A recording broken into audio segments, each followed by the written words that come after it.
So this guy, his name's Thabo, and Thabo is a total scumbag. Let me explain. So Thabo lives in South Africa, and he's been a con artist his whole life, mostly writing fraudulent checks and stuff like that. But one day, he gets an idea for a scam, and he sets up a Facebook account for a fake modeling agency. And then he reaches out to young women who want to be models, and he promises them a modeling job. And then once they meet and he gets them alone, he pulls out a knife, and he just straight up robs them. Their money, their laptops, and this scam works real well. Like at one point, he's stealing 2 to 3 laptops a day doing this. And then, because he's a total scumbag, sometimes he would also SA these women. So Thabo does all this and other scams for years, but eventually he gets a girlfriend, and then they date for about 8 months. And then one night they're alone in a hotel and they get into some kind of argument. And then, because he's a total scumbag, he pulls out a knife and he unalives her and robs her too. And that sucks, but the good news is Thabo eventually gets caught and he's arrested. Here's his mugshot. And he pleads guilty to unaliving his girlfriend and a bunch of other stuff, and he's given life in prison, but it's later reduced to 30 years. Oh, but it's not even close to being over for Thabo, because within a few years, while he's in prison, he's back to scamming again. But we'll get to that. First, let's talk about this woman, who we'll just call Dr. Nandi. Dr. Nandi is a successful doctor. She owns her own cosmetic surgery clinic. She's also an established influencer with about 150,000 followers on her Instagram. She's got a lot going on. But she and Thabo have known each other since she was in college. And for whatever fucked up reason, she starts contacting him while he's locked up. Then eventually she starts going to visit him. And then things get romantic, and suddenly she's in a relationship with a guy who just got convicted of unaliving his last girlfriend. And if that isn't crazy enough, while Thabo's in prison, she helps him start scamming again. Thabo gets access to laptops and he starts a fraudulent event company. And he sets up a fake women in media event, claiming that Halle Berry would be a guest speaker there. And then he sells expensive tickets to this fake event. And this is just one of many scams that Thabo and Dr. Nandi pull while he's locked up. But then everything changes. So Thabo is still in prison, and he's been there for a decade. And one night, Thabo's prison cell suddenly catches on fire.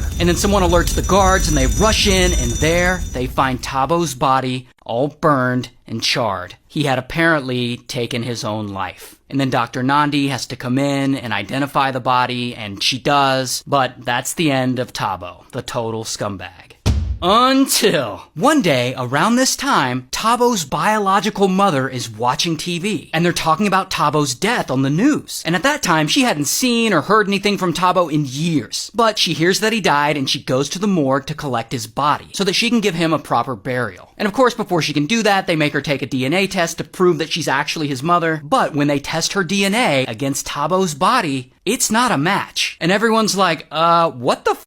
So then they do an autopsy on whoever's burned body this is. And they find that this person can't be Thabo. This person died long before they were set on fire, from blunt force trauma to the head, not from fire. Plus, this person's like 10 inches shorter than Thabo. Can't be him. So if this person isn't Thabo, then what the hell really happened to him? Oh, you aren't ready for this one. Let's rewind.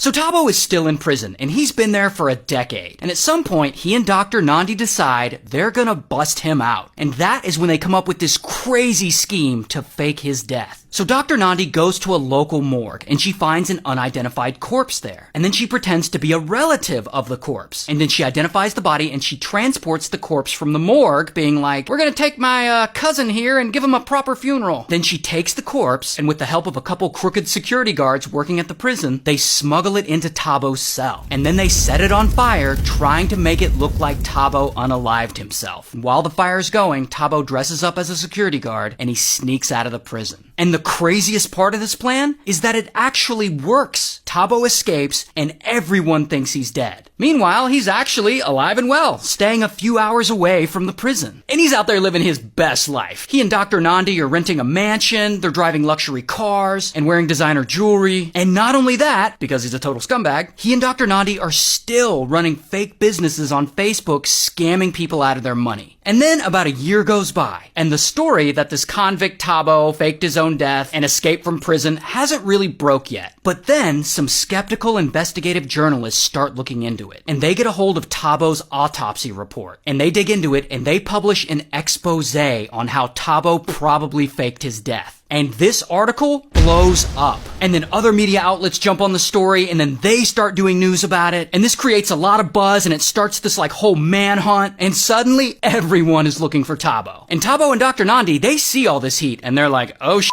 we gotta get out of here. And they flee from South Africa to Kenya. But unfortunately for them, they're stopped at the border in Tanzania. And there is where finally they arrest Thabo again. And he's gonna spend his life in prison again. Here's his new mugshot. They also, of course, arrest Dr. Nandi, who is, as of right now, still waiting on her trial. And here's her mugshot. Shout out to South Africa.